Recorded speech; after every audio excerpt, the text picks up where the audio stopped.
What's up everybody, this is Steve, you're watching SV's Auto, and today we're doing a walkthrough of this 1977 Volkswagen Transporter that I did a Subaru swap in. So come check it out.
Alright, so I did a Subaru conversion on this bus, and I put in a 2.2 liter EJ22, pulled it out of a 91, I believe, Subaru.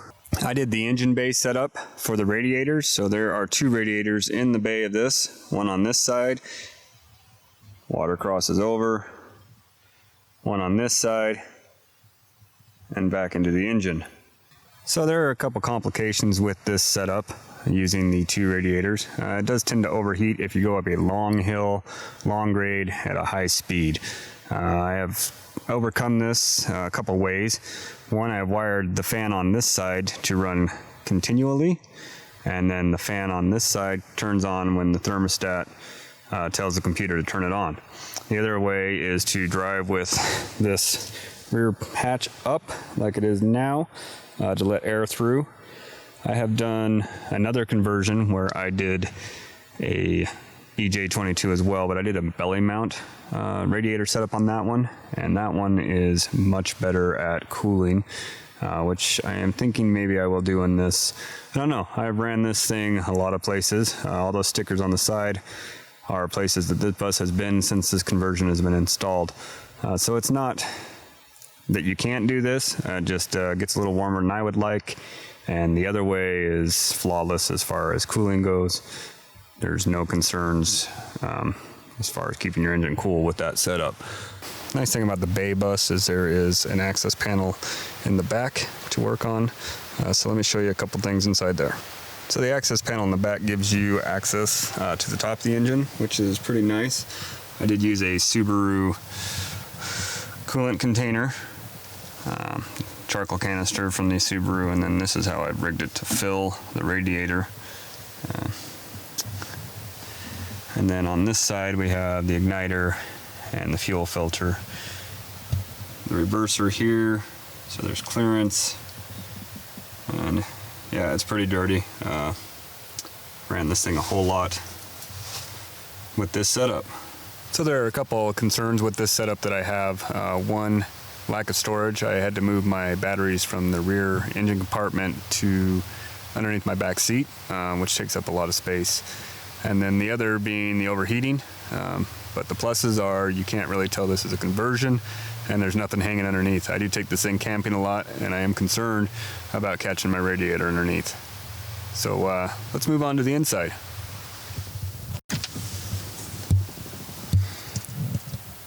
Alright, so underneath the back seat you can see two batteries, a whole bunch of wiring. There's the ECU, there's my fuse panel for the stuff back here. So I have two batteries. This is my main battery for my starter, and then this one is a secondary battery, charges when the vehicle's running, but I have my radio hooked to that, so when I'm camping I don't drain my main battery when I'm listening to music or doing other things at night.